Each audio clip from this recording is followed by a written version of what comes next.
weather has started to turn. I can feel it in my bones. That's something I've gotten used to as I get older.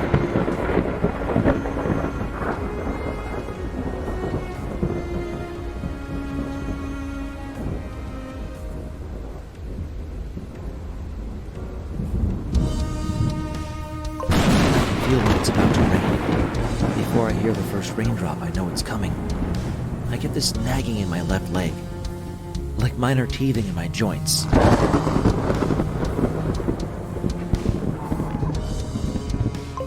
As soon as the rain starts, the feeling goes away.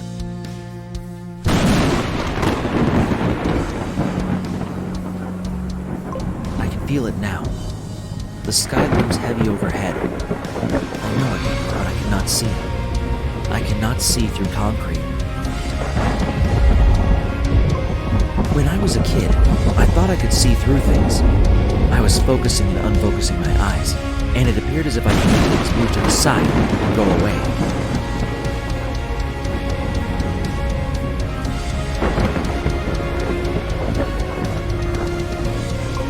It's funny now. When one thing exists and one doesn't, it's not a debate of fact. It's just a matter of perspective.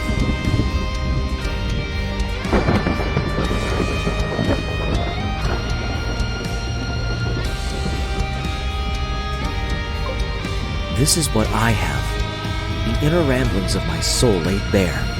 Pen and paper exposing my innermost feelings and thoughts.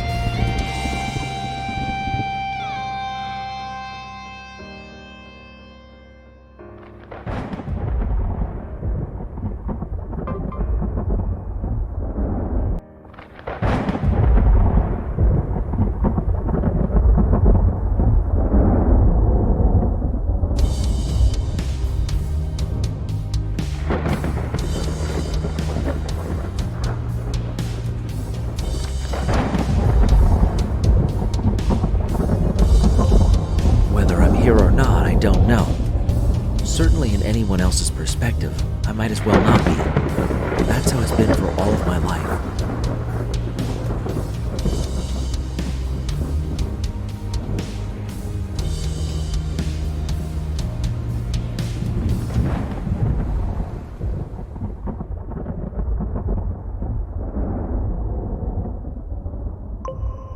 I don't know if I'm here or not.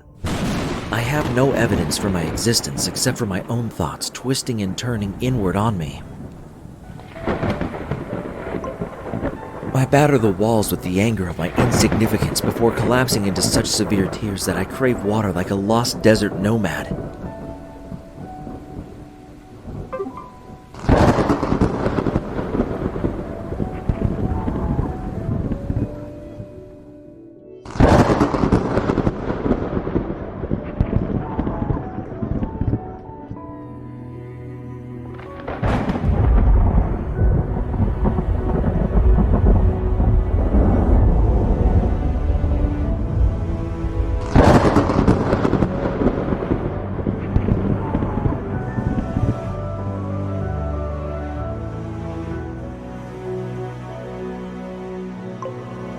I am so unfathomably hungry that my body is turning against me. It's speaking to me in a language that I barely understand. It's like a primal, archaic script.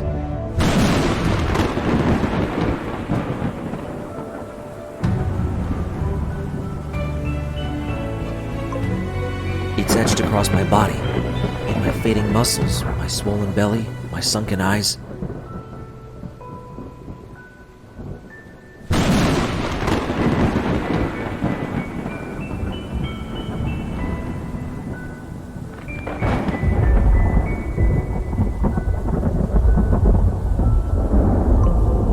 Mirror, but I can feel each receding piece of skin slowly getting further and further away from the person I once was.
might as well be the story of my life.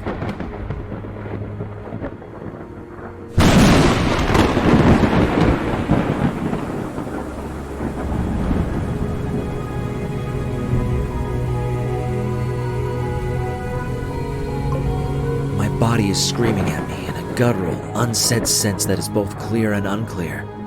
It is the muddied water of a crystal pond, the cloudy amber of preservation.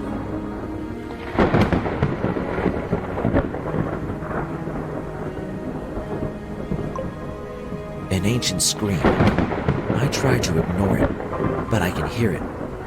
As my limbs become taut and I approach immobilization and complete oblivion, it is taking control.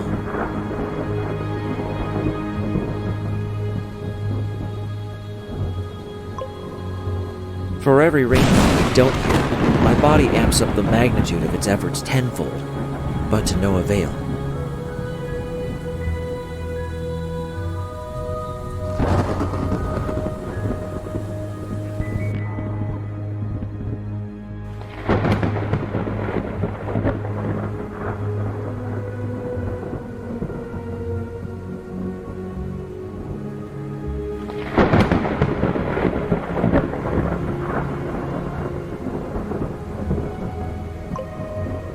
I'm not allowed relief. I don't know why. All I know is the slow decline of what I once thought of as myself.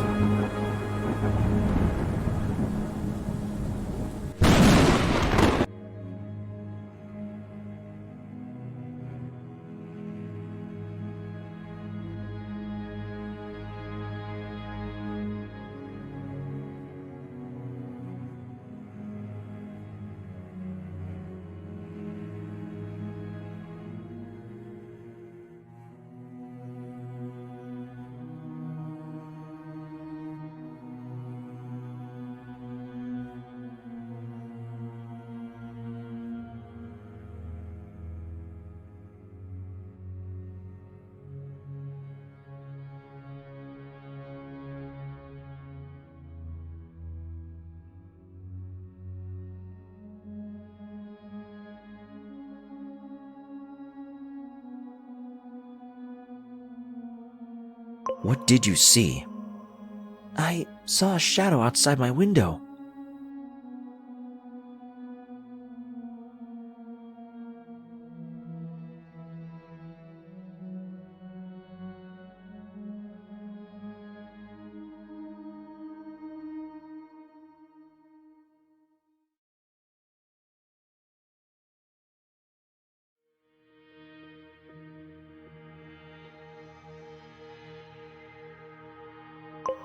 Did it say anything to you? I don't know. Think about what you told your parents.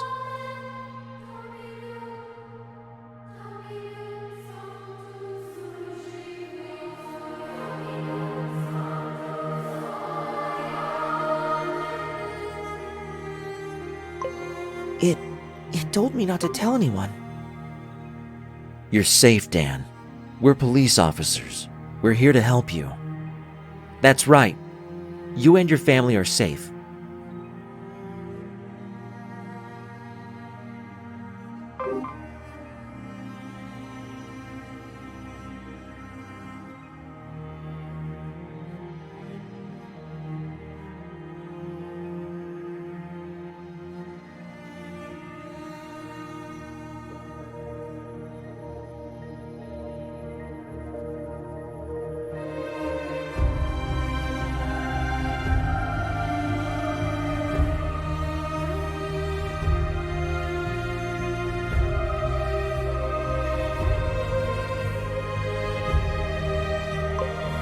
Okay.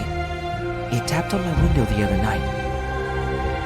That was Wednesday, right? Yeah. I went to my window and I opened the curtains. And the shadow was there.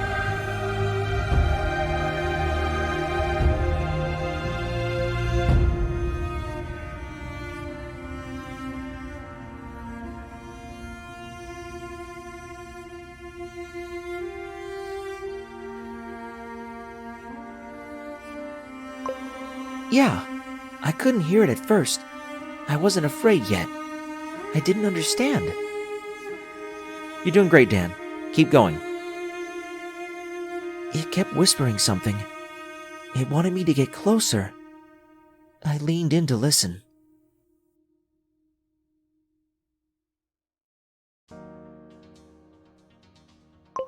What did it say, Dan? I think it was a man. It kept saying Merry Christmas over and over. Was that all he said? Yeah.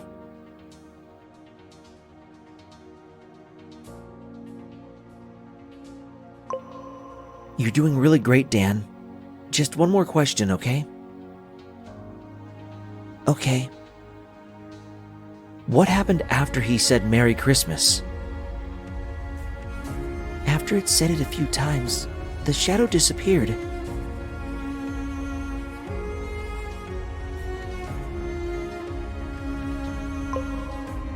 Thank you so much, Dan. Your parents are in the waiting room. Right outside the door is Officer Mako. She'll take you to them. You did really well, Dan. Really well. We're proud of you.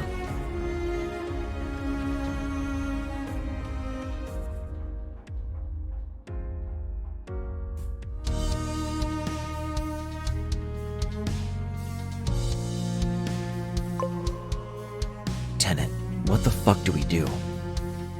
We stake out the house, but beyond that, there's nothing we can do.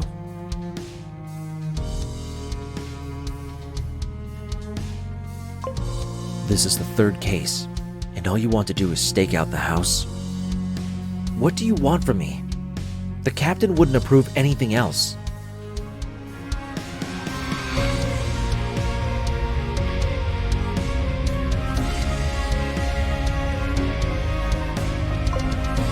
You know what that's going to do, right?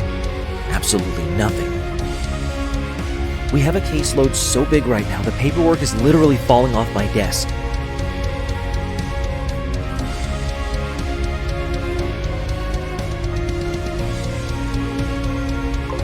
This is wrong. I know. But look, it's more likely the kid will be fine. They'll forget all about it like a bad dream.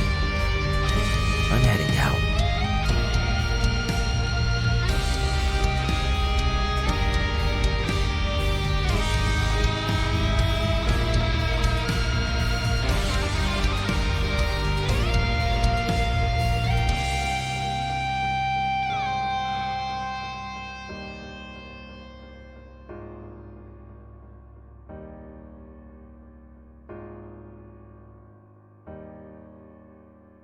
I woke Mom and Dad up really early. They told me to go back to bed. I tried to sleep more, but I couldn't. I was really excited.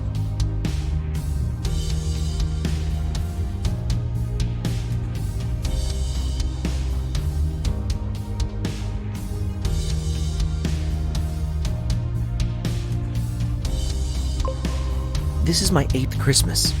I asked Santa for an RC car like the one I saw on TV. I sent a letter a few weeks ago. I was looking forward to getting it.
Finally, Mom and Dad woke up. It was 8 a.m. Dad made coffee and Mom made breakfast. We always do the presents after breakfast and before lunch.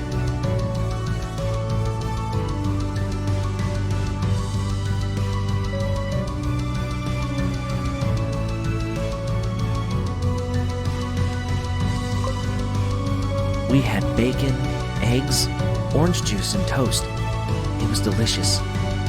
I was really looking forward to the presents.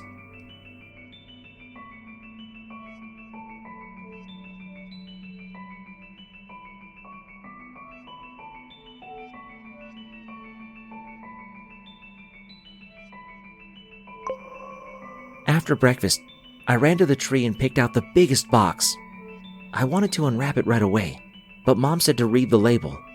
It said, "To Dan, from Santa."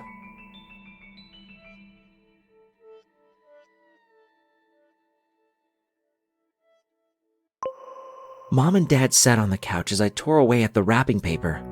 I was so happy when I saw the label. It was the exact RC car I wanted. Dad said that Santa always knew what little boys and girls wanted.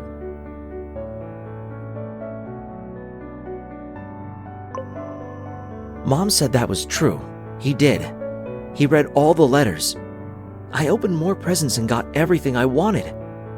Dad helped set up the RC car and I drove it around the sitting room.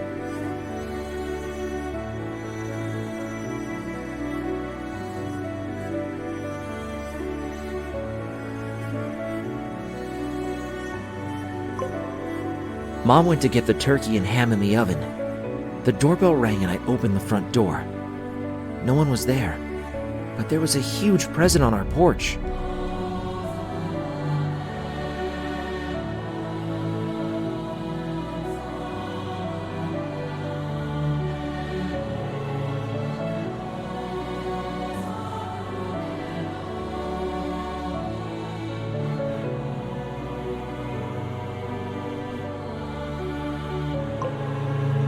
I yelled for Dad to come over and see. Santa left us something big. The box was bigger than me.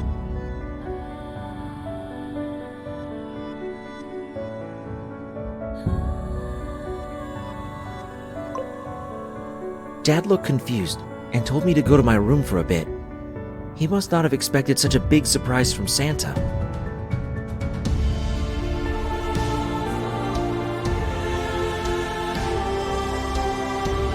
I'm still in my room and I can't wait to see what it is. I'm so excited.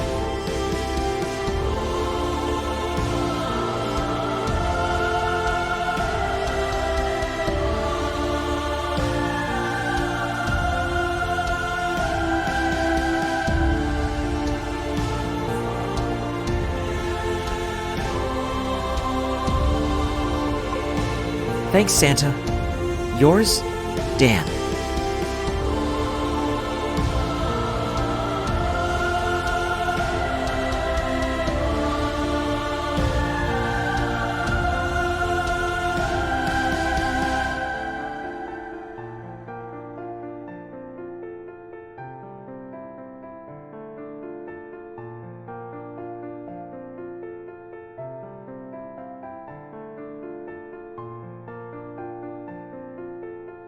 It's been a long while since I thought about Dan, but I'll give you what I remember.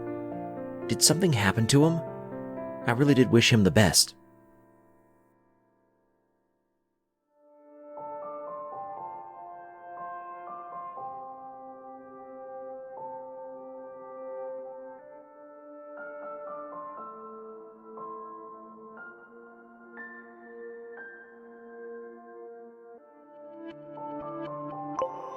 He was referred to me from a general practice in, I think, 1989.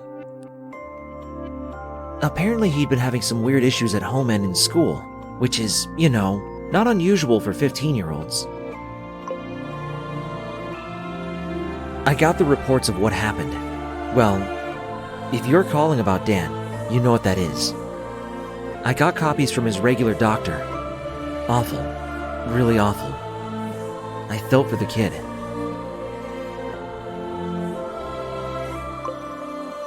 I wasn't sure what was going to happen in his first session. I went in expecting the worst. But it wasn't the worst. Or, well, the best either.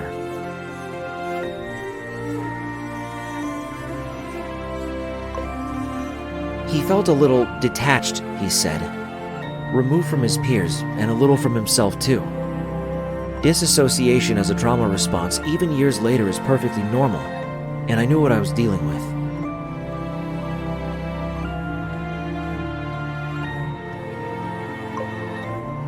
It turns out he'd been suffering from PTSD for years, had practically grown up with it since the incident. His parents thought that it'd go away with time. They were very wrong. This kind of thing needs to be treated ASAP. It disrupts your sleep, your energy levels, your anxiety levels. When it runs rampant and uncontrolled, it can pervade every area of your life.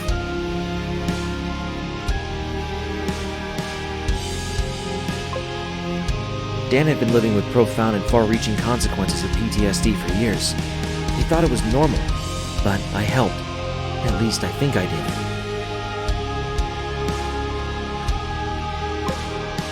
We went through basic cognitive behavioral therapy. This helped him feel grounded, in control of himself and his thoughts. It curbed the disassociation, helped him feel a bit normal again.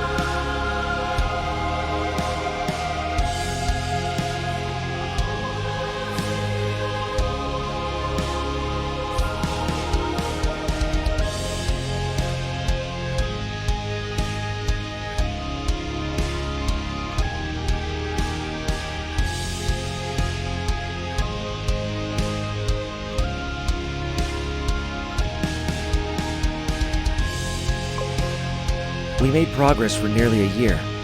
Good progress. He told me he made a few friends in school, and he had a better relationship with his parents. He was feeling well. Really well.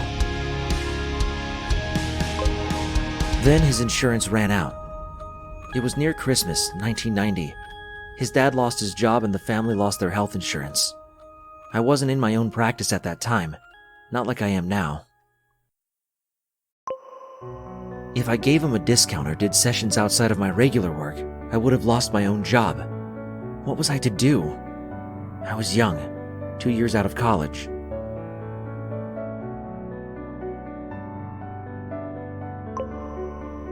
I felt bad. I feared all our progress would be undone. He was heartbroken. Until his face went placid, and he whispered something that put a chill down my spine.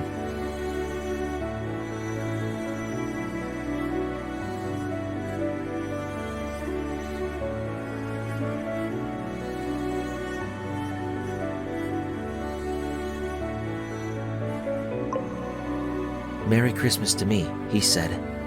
I'll never forget that look on his face. I remembered that bit from the police report.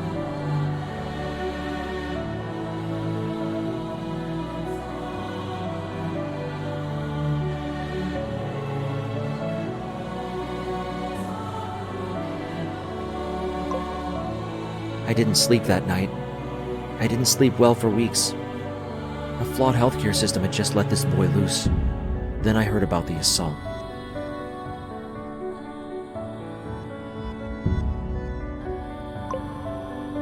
"Oh, do you not have that report?" He was a minor, if that makes any difference. I may have it on my computer somewhere. We scanned all of the old stuff somewhere in the early 2000s.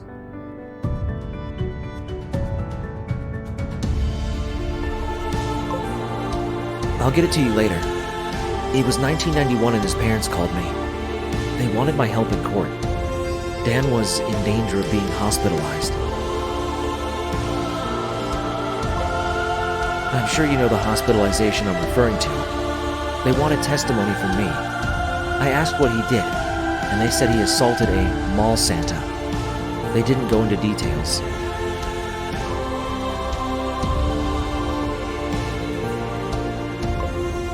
I found out later it was pretty brutal, but I gave testimony. Told them he needed therapy, but not in a confined manner against his will. He just needed what every other country in the world gave for free. He avoided hospitalization and got probation, thank God. But he didn't dodge it the next time. Couldn't really.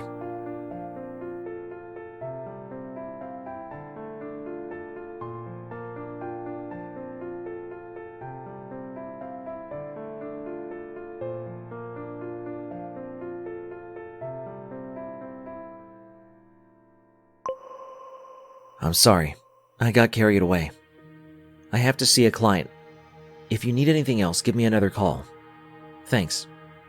Bye.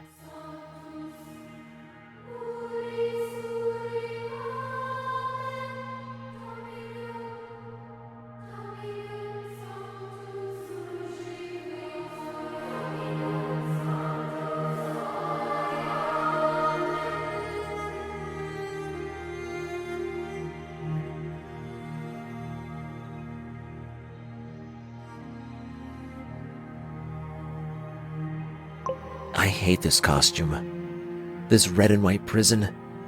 I loathe it like I loathe myself. It's a part of me.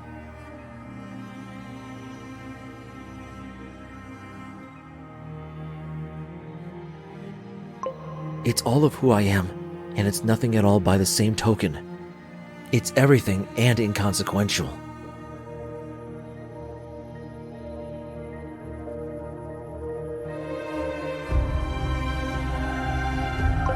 The factors that brought it to life are the same ones that brought me to extinction.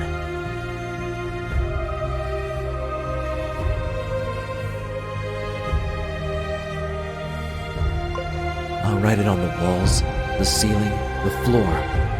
Here.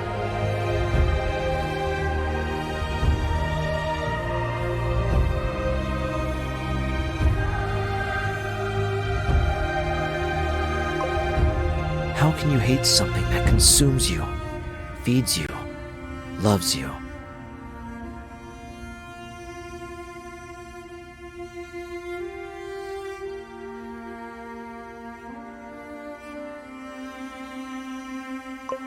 Yet, I hate it and love it by equal measure and won't figure it out. There's no logical conclusion to be had.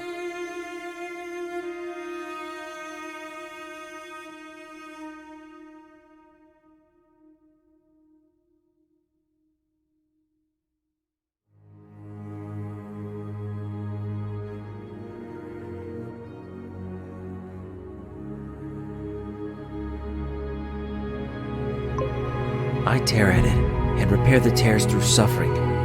I rip it and I myself am torn apart. I am it.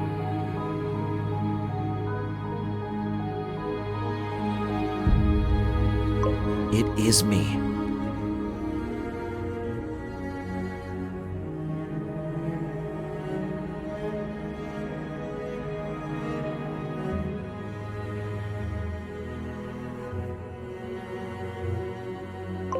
I lost the hat God knows when, and it felt like I lost a part of myself, like a chunk of memories and experiences had up and left in the middle of the night. Maybe I deserve to lose the rest, but I can't bear to let it go willingly. I can't take it off. I can never take it off.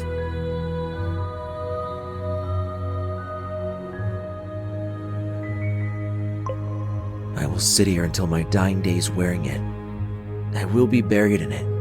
I will decompose, and it will hug my bones until my coffin meets oblivion, and we are all united in the singularity of the universal reverse Big Bang.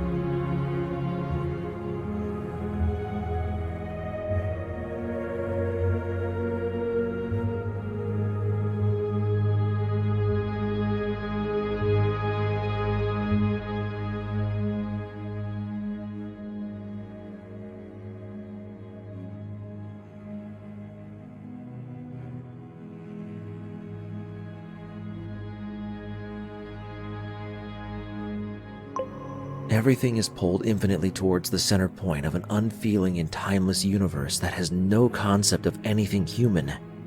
It gives us life, but consumes life and matter in more than equal proportion.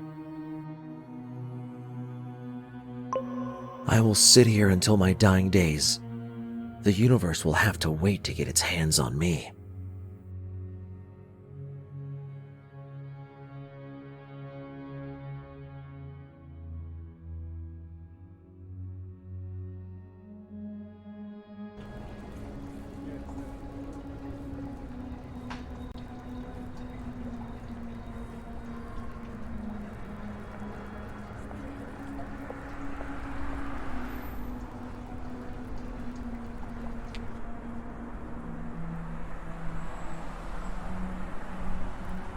All right, we have had just over half a dozen reports for kidnapping, and double that in potential sightings. Let's go over the basics.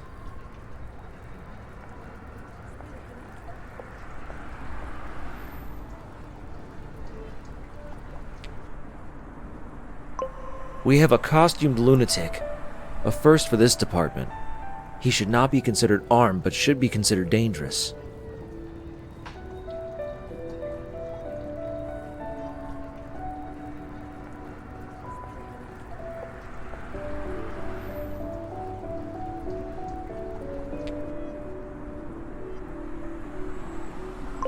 He wears a pristine Santa costume.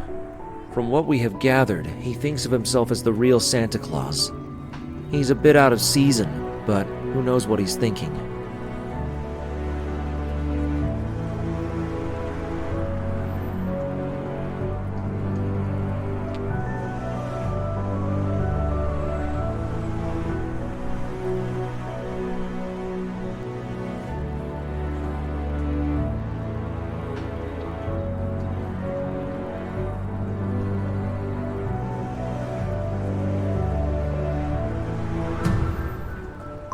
His main method of kidnapping is luring kids in with his costume first, then convincing them. I want all of you to read over the report on page 3 of the document stapled in front of you.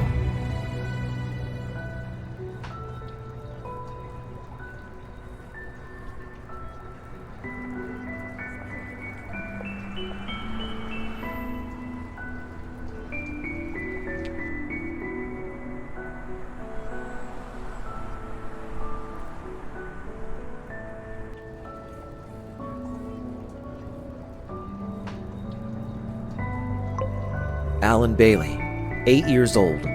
A neighbor had their eyes on the whole thing, and when they went out to confront Santa, they both disappeared. Alan was then reported missing by his parents when the concerned neighbor went next door.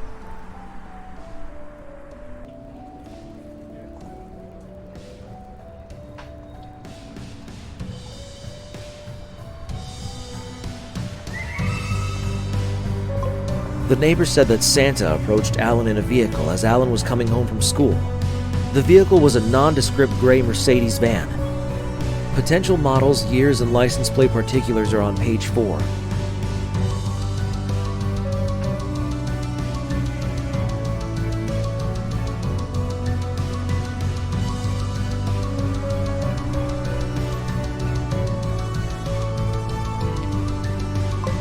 They conversed for around a minute, by which point the neighbor went to go outside and lost sight of them. That's all we got from the neighbor.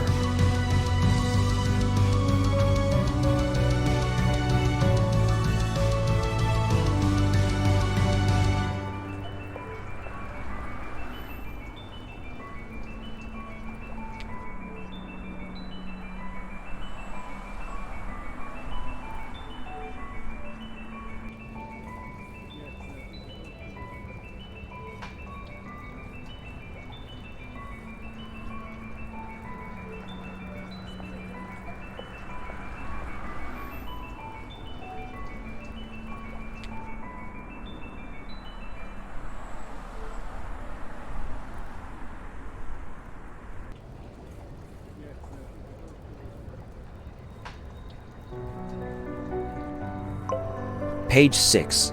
Courtney Perry, age 9. Taken on the 17th of December, 2 days after Alan. This time walking to school. One eyewitness, but they didn't catch anything we haven't covered. The vehicle drove in the opposite direction.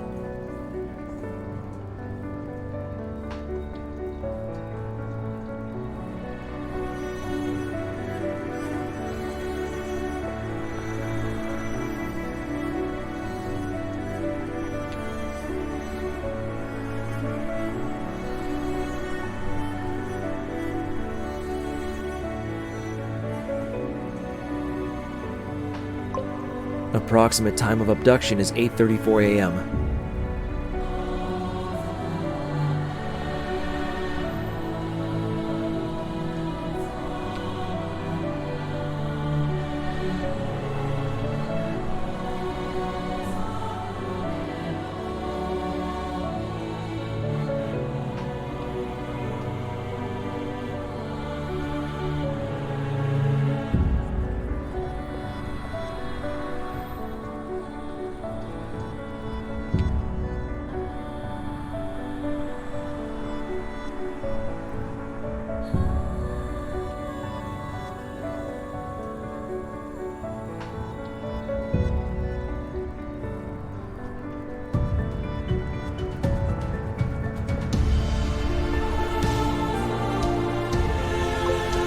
Next is Matthew Price.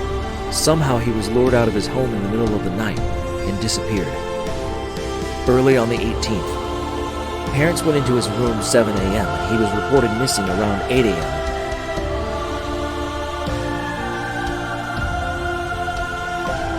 We have a perpetrator operating at wildly different times in different locations. He uses one vehicle for his crimes.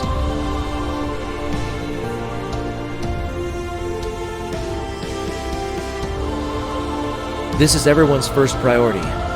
You're to drop everything that is not critically important and get to work on this. The city is in panic mode.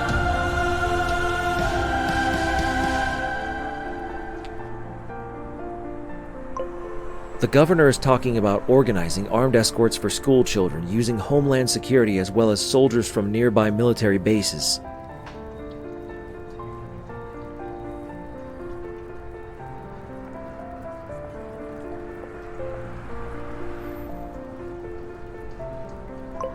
I have told him personally that will likely make the situation worse. Santa here will flee the city and we'll never see those kids again. We need to work fast. We need to have eyes everywhere. The whole city anxious for us to find these kids alive and get Santa behind bars to face life or the death penalty.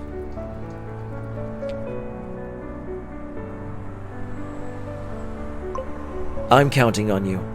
The city is counting on you. And most importantly, those kids are counting on you.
The memories of what happened to me swarm like flies in my head.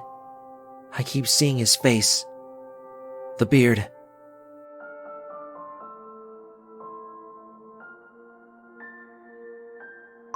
At first I thought the beard was fake, until I tugged on it.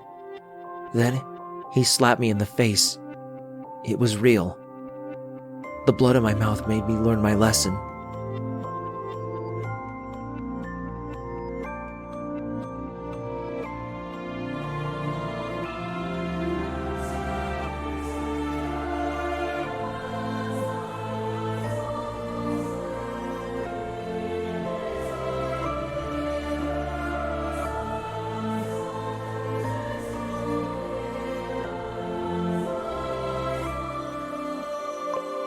I didn't know where my parents were. Later, I found out they weren't anywhere. Not anymore.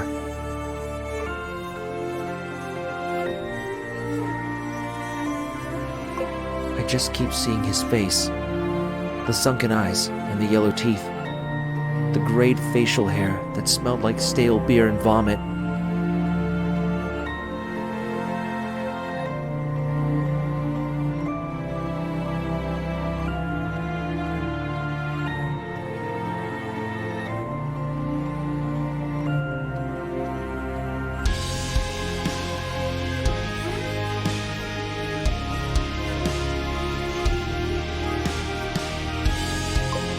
Days stretched into weeks. I ate leftovers. I tried not to eat, but eventually, I had to give in. He'd beat me if I didn't. He kept saying it. Merry Christmas. When he whipped me, when he hit me, he acted as if he was giving me a gift, but I know it was only for his sick pleasure.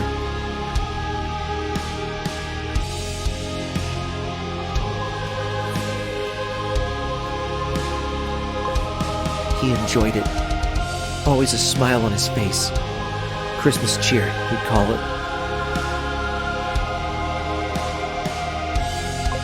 Christmas fucking cheer.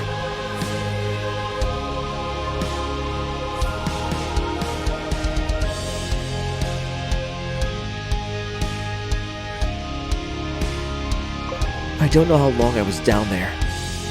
It was dark. I learned after that it was an illegally constructed basement in an industrial unit.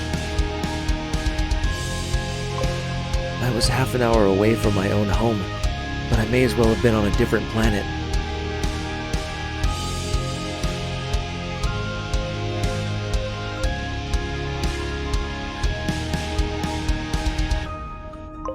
I have scars. They run down my legs, across my back, my arms, my thighs.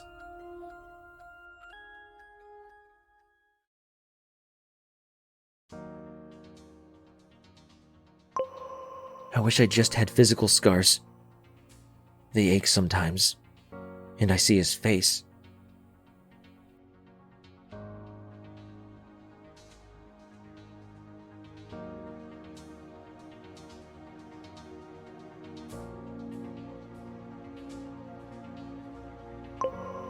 He's laughing. He has a metal chain in his hand. I could smell that disgusting smell.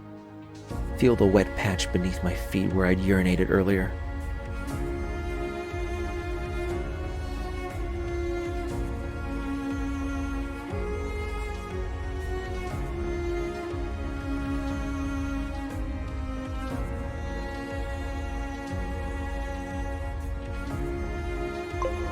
I left part of myself in the basement. The part of me that couldn't cope. Part of me said goodbye, and I've never seen it again.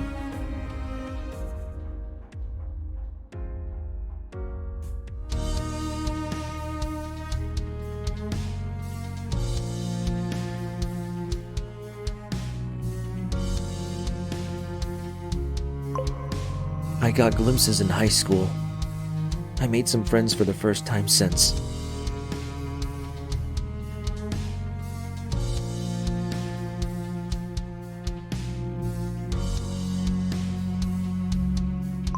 Then, my adopted dad lost his job, and I said goodbye again.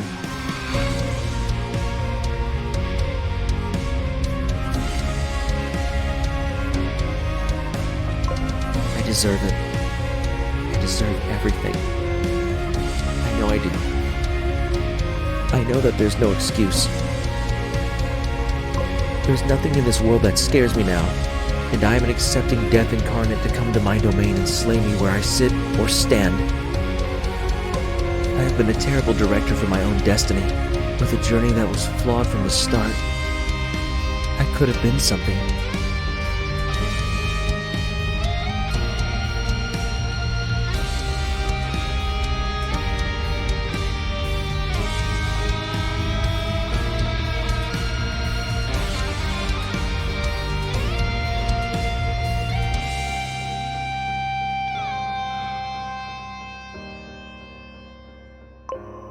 Instead, I am this.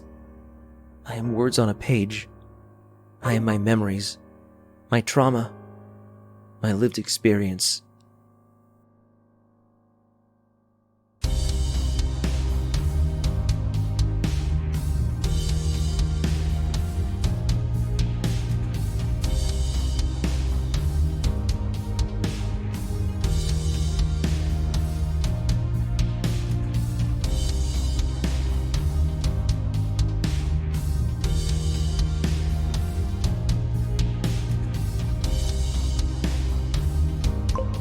I am this room, and this room is me.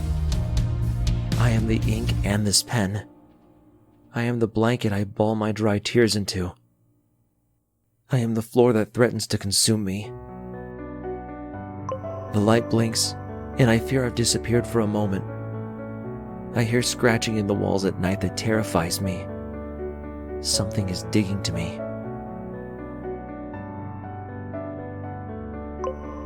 I don't know what they will do when they get here. The sound is getting closer and closer. Every night a little bit louder, more fervent scratching. Sometimes I think it's inside my head and something is digging into my brain. I've plugged my ears with torn cotton from my blanket so that no more of them can get in, and they will starve in my head for what they've done to me. I'm done. I'm waiting for it all to end. They can't dig faster than death will take me. I'll make sure of it. I'll put up barriers and brace my bed against the wall. I keep seeing his face. I keep smelling that god-awful smell.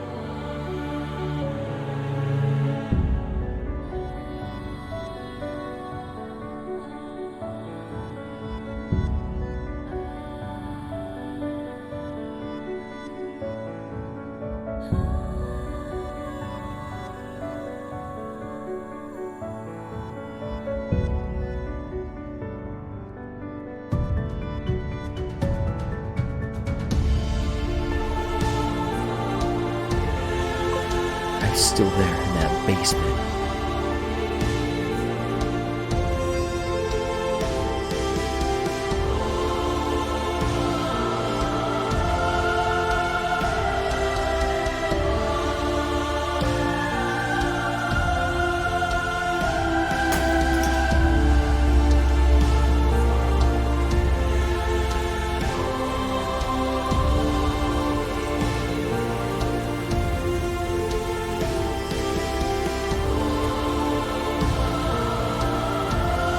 Did I think of Dan? Yeah. I was glad to see that guy go. What did you say? It was a few months ago? It's felt like days. So much less stress without him around. We were always walking on eggshells. Guy would have a psychotic break on a whim.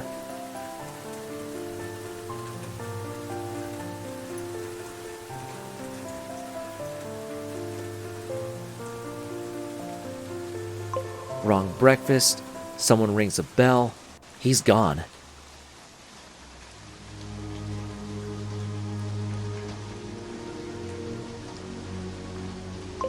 You said Christmas? How was he at Christmas? I'll never forget.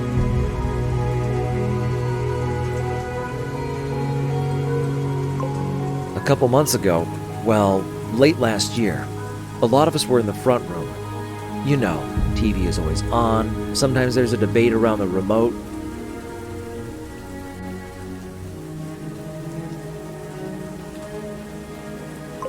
Normal stuff. Except it's the end of November. Halloween is well and truly over, and you know how after that they jump to Christmas as soon as they can.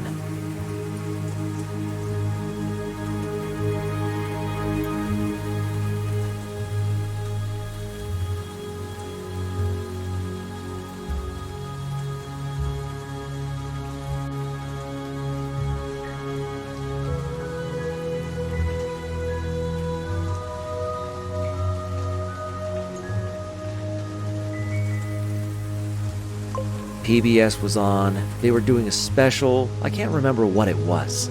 But after that, they put on that. You know, that old animated snowman movie? Like early 80s, I think. A classic. I'm walking in the air. That's the one. That's the one. I noticed him in the corner. He's looking all weird.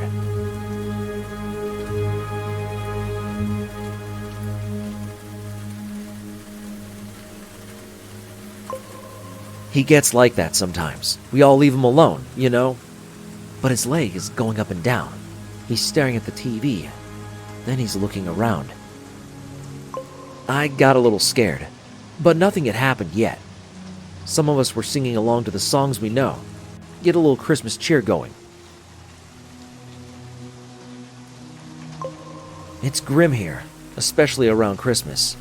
Not everyone has visitors. It's a dark season, so we like to get a little lively.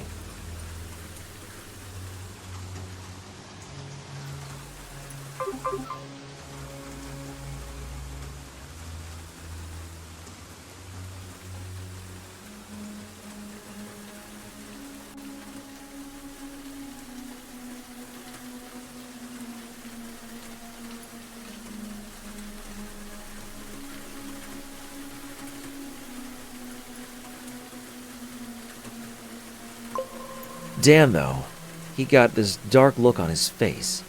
As soon as Santa came on the screen, something in him snapped. He got up out of his chair. I had heard rumors, you know, all hearsay, about what may or may not have happened to him. I don't like to dwell in rumors, but if one bit of it's true... Man, that'd fuck me up too. That'd fuck anyone up.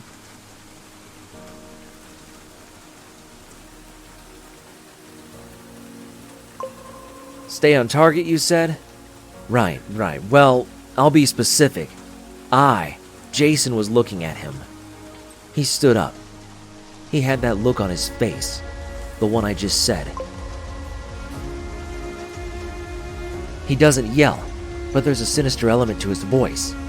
He says or grumbles or growls whatever. Give me the remote.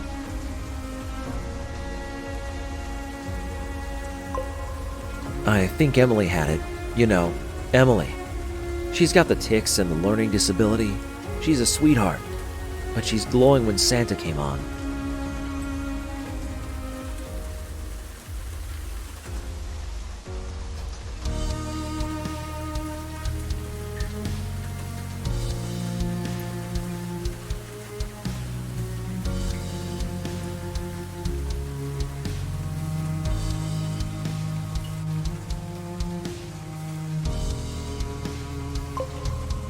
She's like a kid, at heart. She doesn't listen.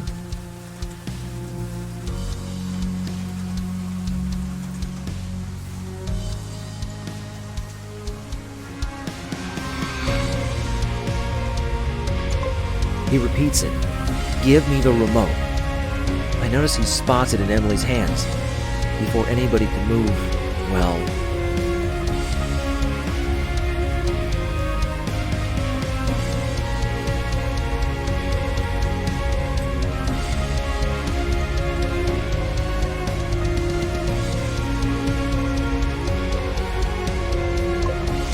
He lunges and strikes her in the face.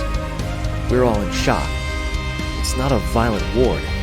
There's rarely any scuffles, but especially not with people like Emily. He smashes her in the face a couple times, and a couple of us guys who were there, I think me, Jordan, Connor, we get up and try to get Dan off her. He's determined, but with a few strikes of her own, he loses his grip and starts thrashing.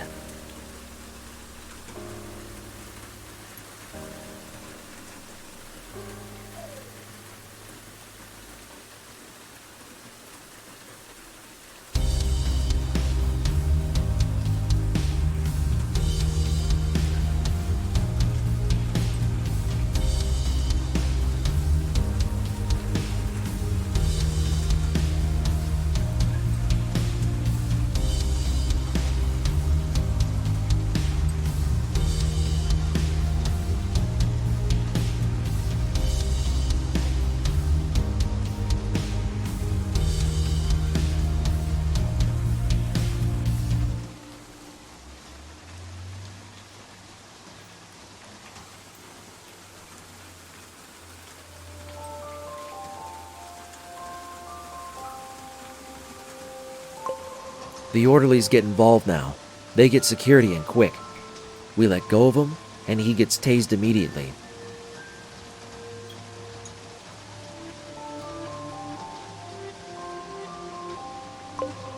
It doesn't stop him right away. He stumbles over to the TV and kicks in the screen with his foot. The screen glass punctures his foot, and now he's bleeding everywhere.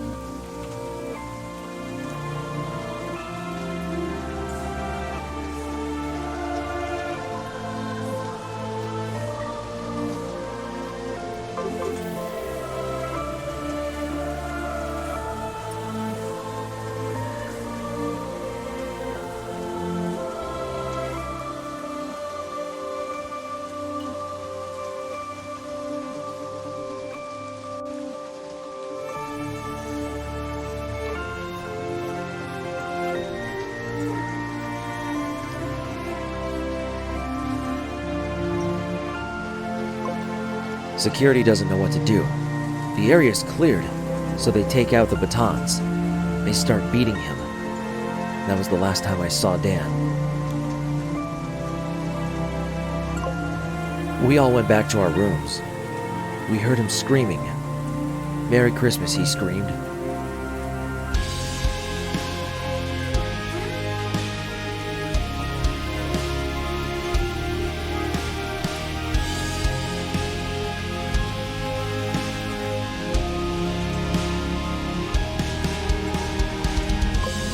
I never saw him again.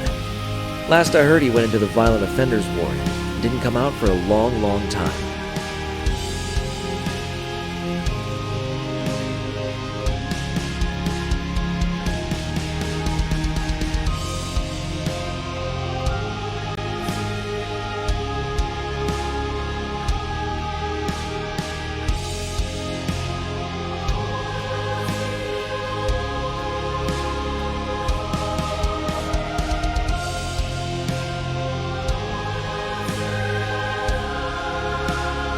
The latest update on the crazy Santa case is another kidnapping has occurred this afternoon. Stacy Berry, 10 years old, who was playing with other kids in her neighborhood at 4 o'clock today, was the victim.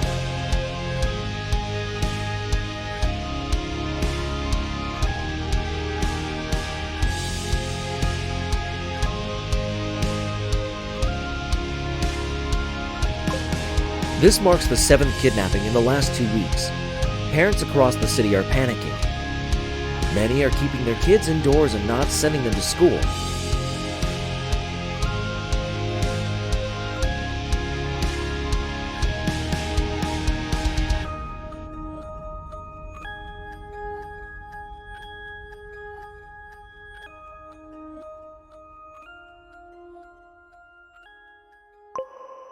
Others are forming neighborhood watch schemes and installing cameras wherever they can. A lot of people are doing their part to keep themselves and their children safe.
But what are the police doing?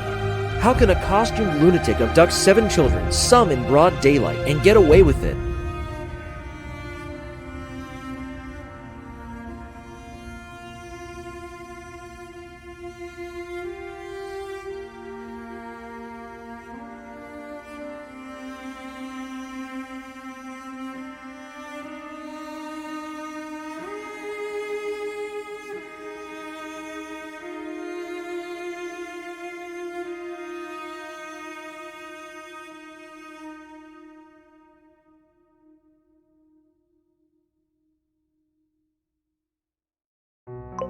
Many are rightfully outraged.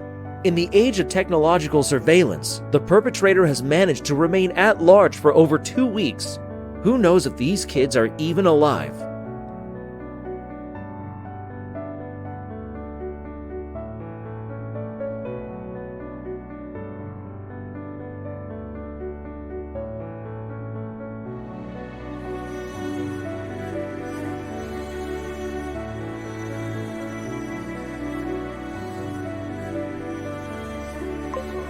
Who knows what's happening with them?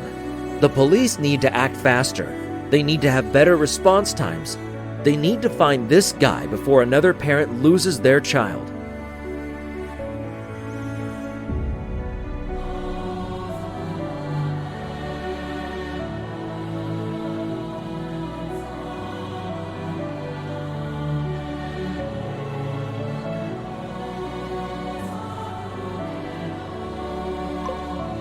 Why did we give up our right to privacy in the digital age if people like this can't even be caught? The police have access to our phones, our computers, our CCTV cameras.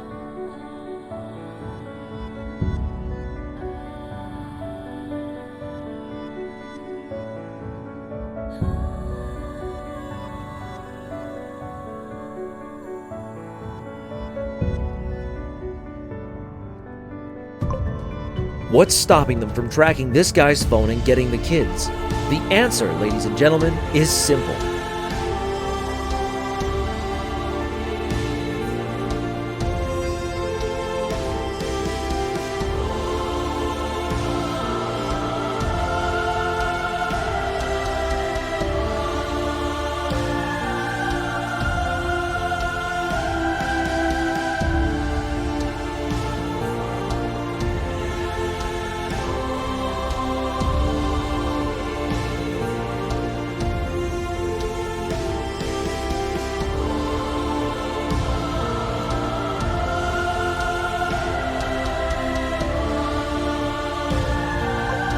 It's typical incompetence. We see it at every level of our government, and this radio broadcaster wants to see it change.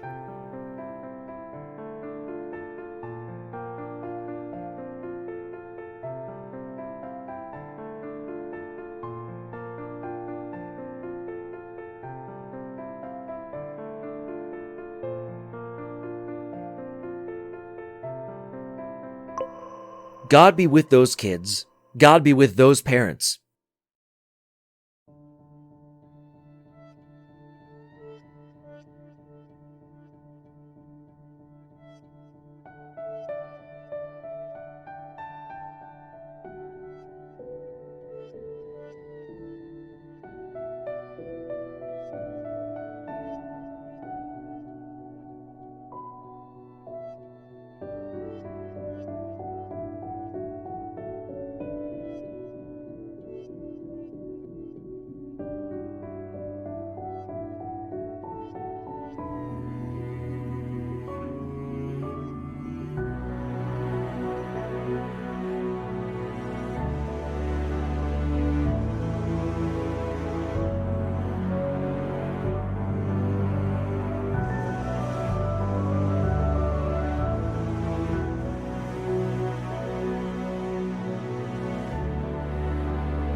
And God be with you, listener. Good night.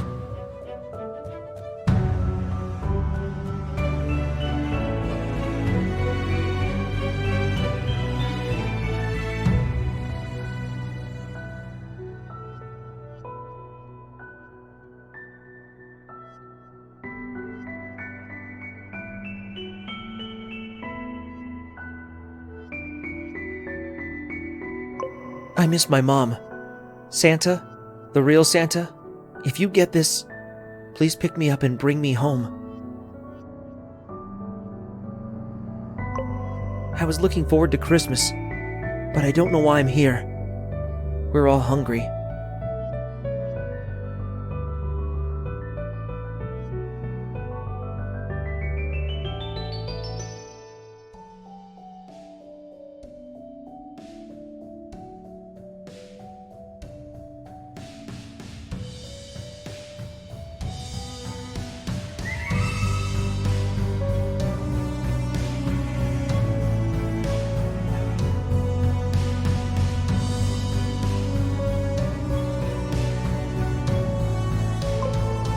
Santa, it's cold. I think we're in the North Pole. I don't know. I made friends with Alan. This Santa smells. He's old. I don't think he's the real one. I hope my dog is okay. Stacy gave me some of her food. I was very hungry. My stomach hurt. She is very nice. She's like a big sister.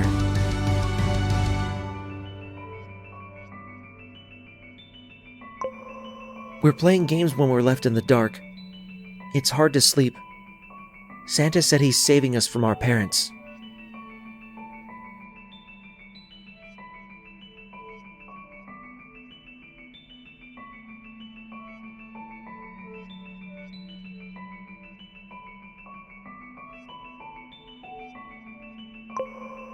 I don't believe him. I want to go home. I want to see my parents and go to school.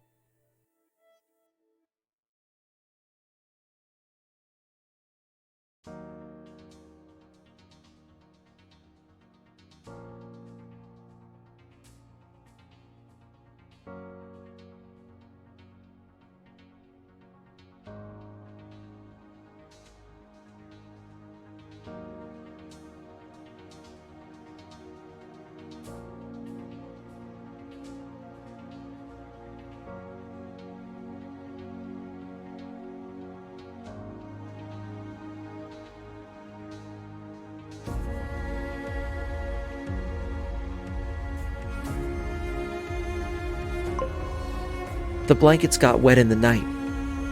There's a leak in the ceiling. Mandy put the toilet bucket there, but it's nearly full.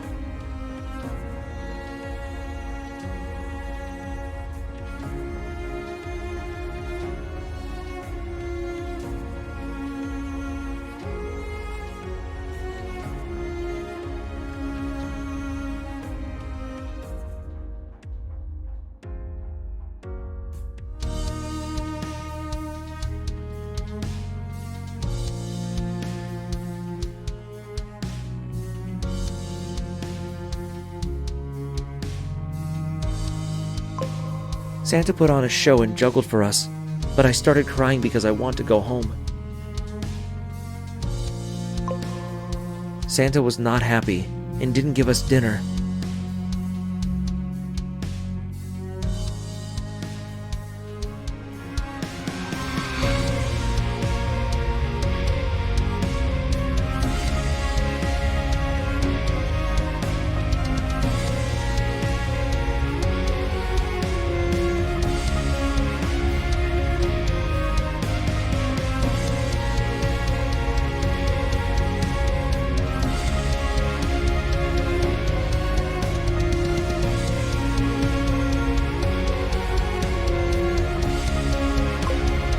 Santa gave us a TV and put on Christmas movies and told us how evil our parents were. I think he's a bad man. He's obviously not the real Santa. We're watching more movies tonight.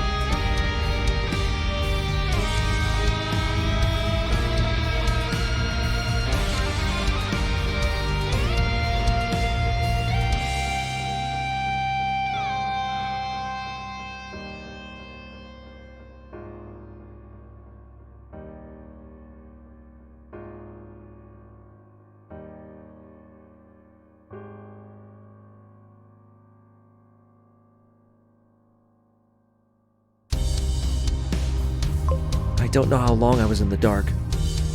I was isolated from everything. I kept seeing his face in the darkness and hearing him.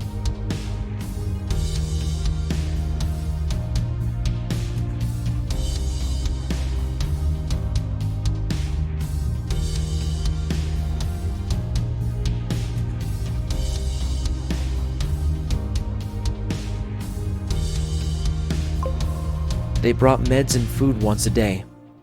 They opened a shutter on the door, put it through, and closed it. That was the only light I saw.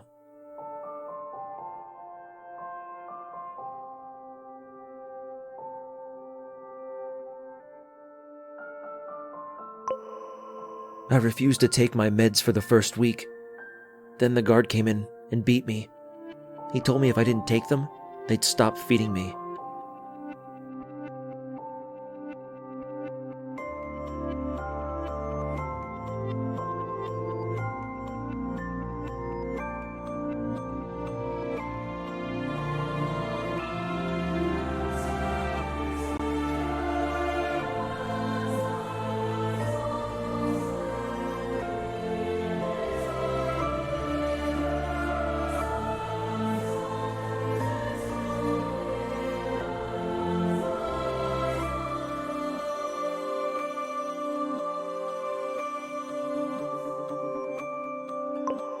I started taking the meds. I felt fuzzy. I didn't feel right. I got constipated. The guard said that was normal.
After a while, I got transferred.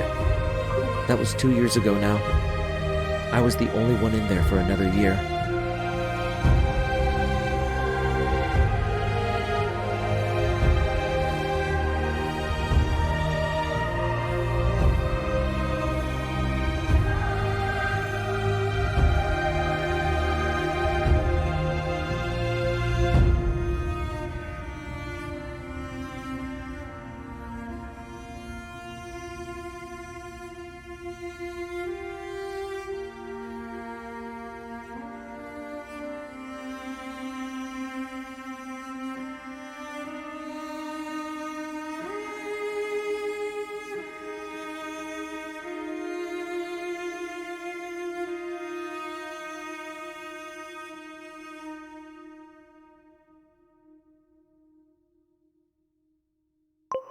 It took a while to get used to the light.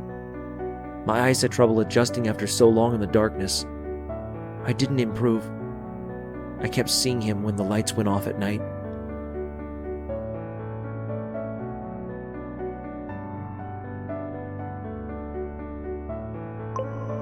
I kept hearing his voice in my dreams, and even when I was awake, I'm still in that basement.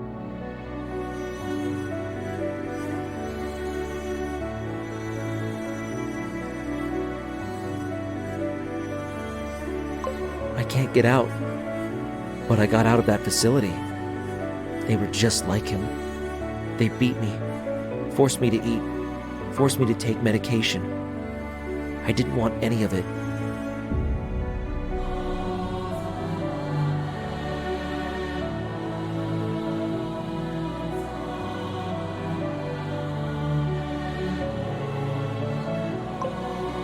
They shouldn't be allowed to take my freedom away like that.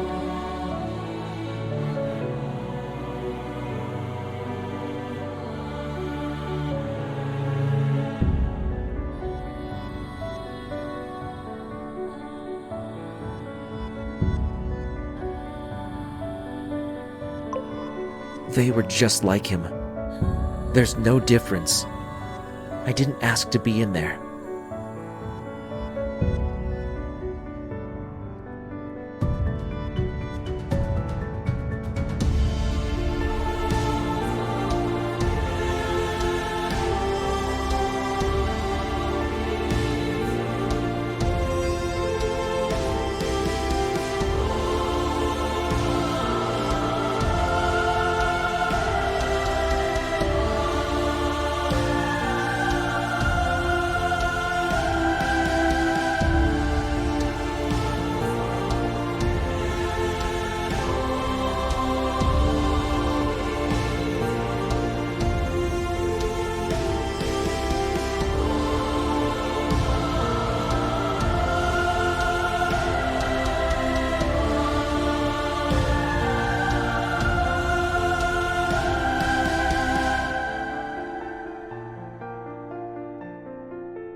That's why I escaped. I know I hurt people on the way out. I know that.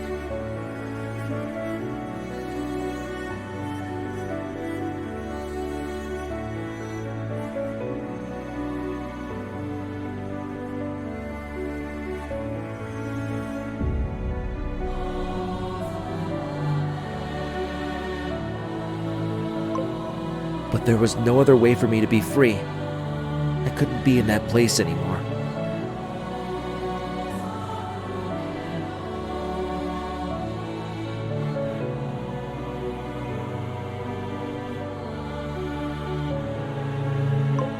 I couldn't be in the dark. I couldn't. I was dying in there. I couldn't be in the dark.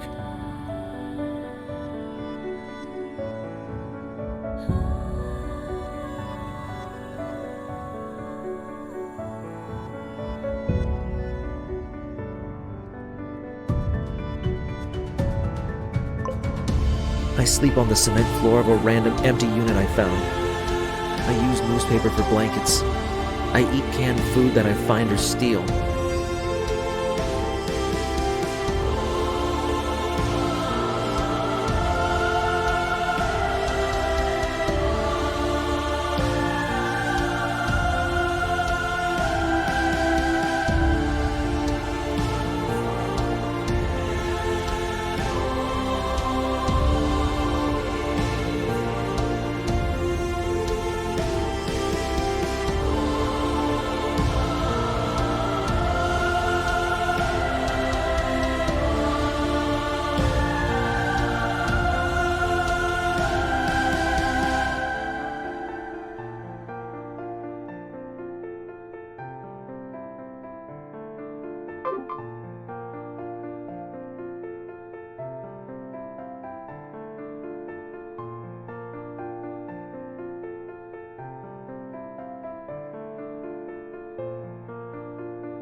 But it's better out here. I'm in control.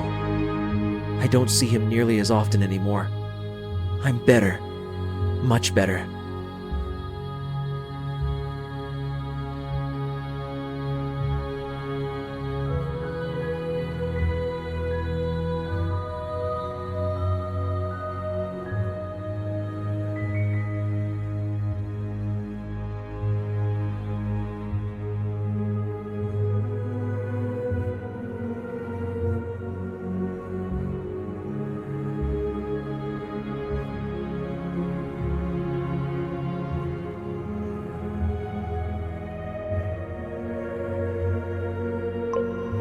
It's not easy, but I'm not there anymore. That's all that matters.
I am the creator of my own destiny, and I will make something of myself.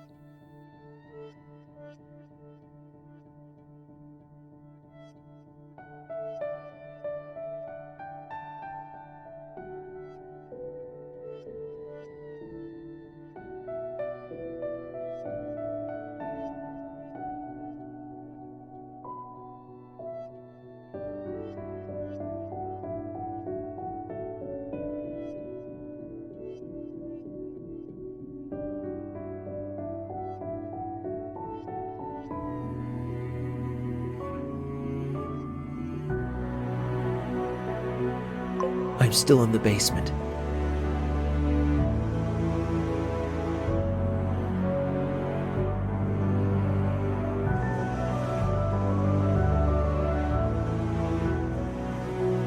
Merry Christmas.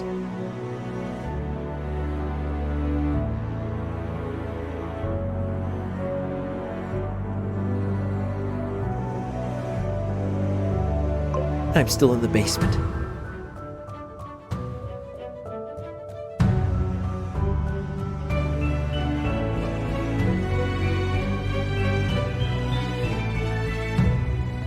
Merry Christmas.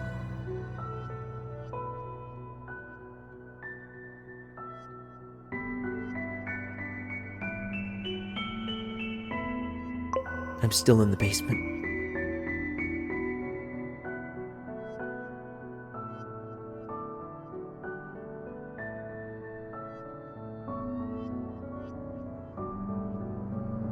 I'm still in the basement.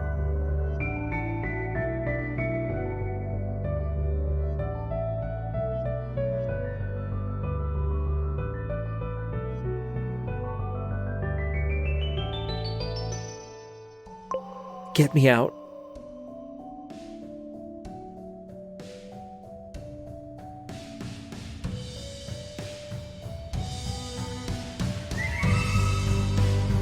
Help me. I'm hurt. I'm afraid. I'm alone.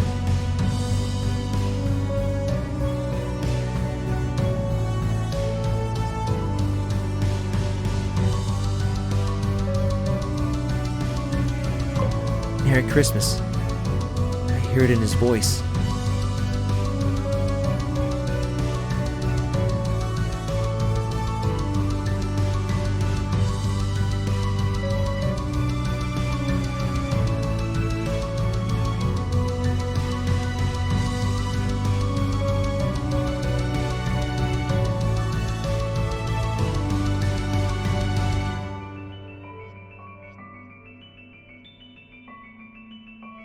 I feel it with the whip. I'm still in the basement.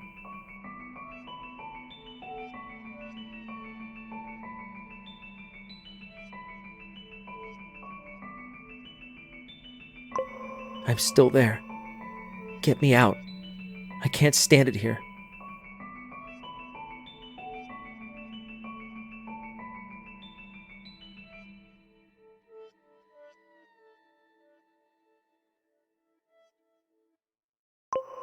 Merry Christmas.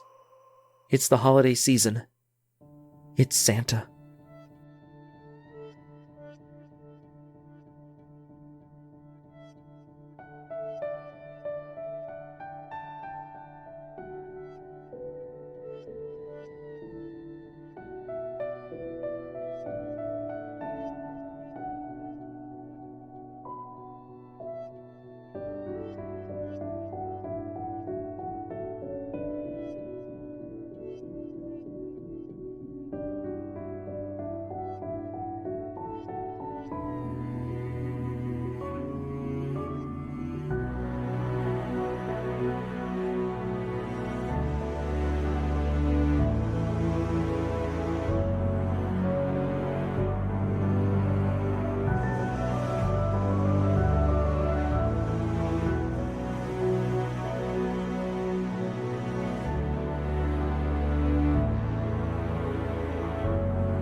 I'm becoming him, and I don't know how to stop it.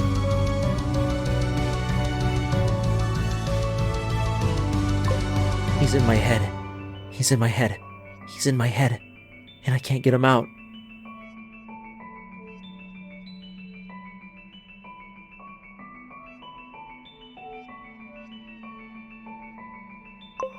I'm still in the basement. He's part of me. That's how he gets through. He gets through to me when I'm in there, and I can't get out.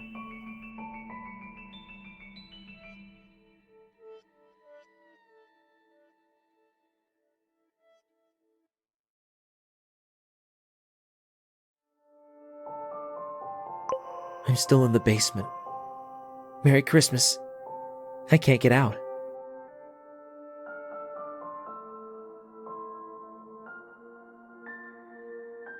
Help me, please. I'm begging you. Get him out of my head.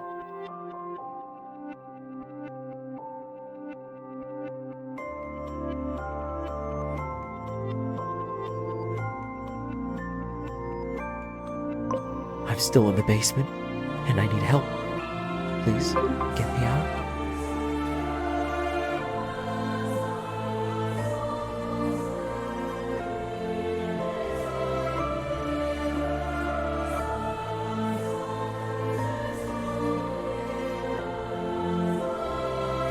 Please get me out of here. I can't see anything in the dark.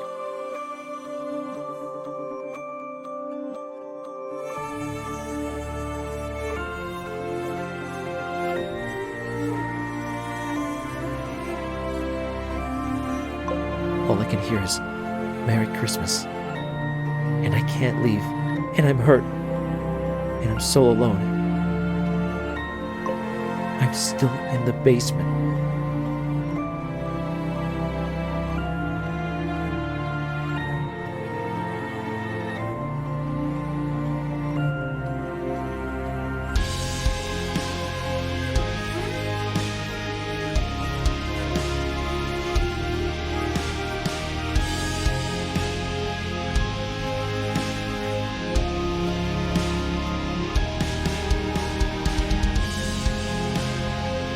We were finally able to locate the suspect's premises after tirelessly searching for clues the victims gave us.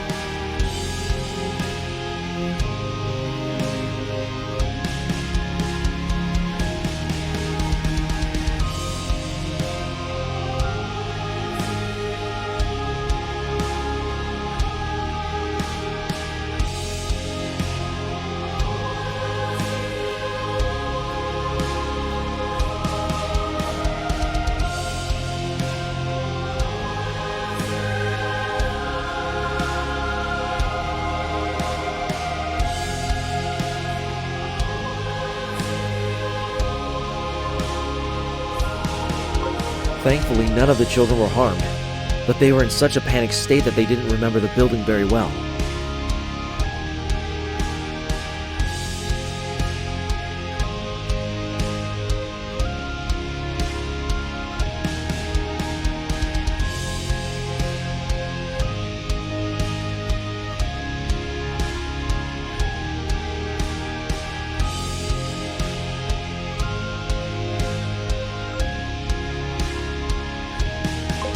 They were kept in the dark for a lot of it, and they were let free, it seems, at night.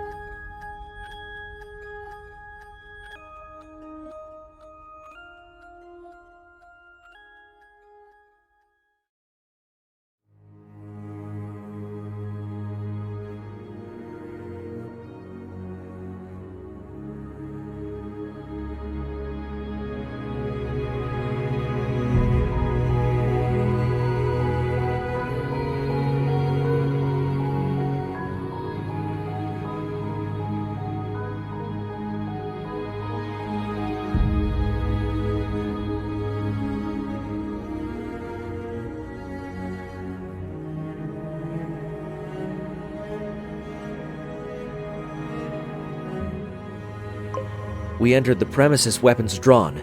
No lights were on. The building was empty save for shitty broken down furniture.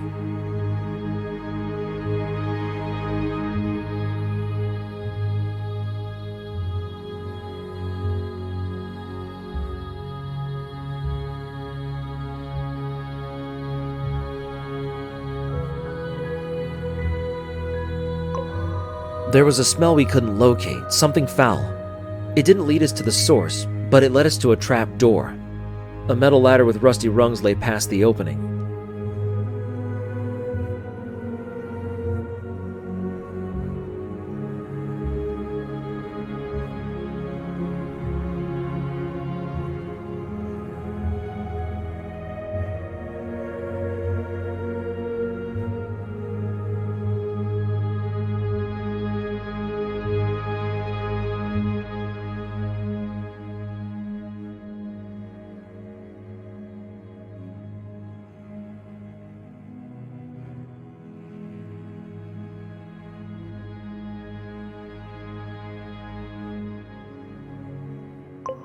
We called for a SWAT team. We didn't have any resources to deal with what may be down there. I went at the back of them. They dropped a flashbang and flew down the ladder after it went off.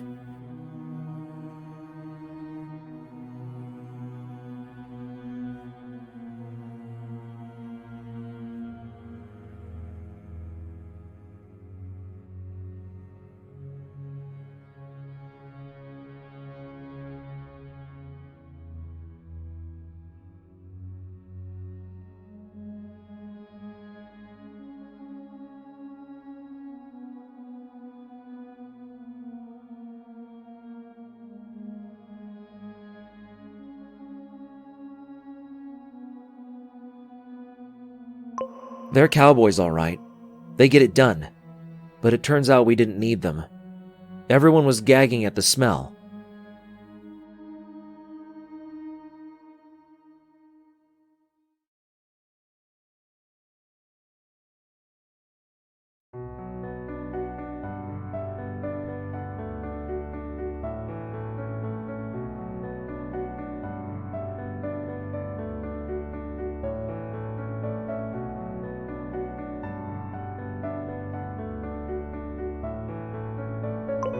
We found the room the kids were kept in. It was covered in urine, feces, a few buckets full, and some on the floor and walls. There were letters strewn among them in children's handwriting,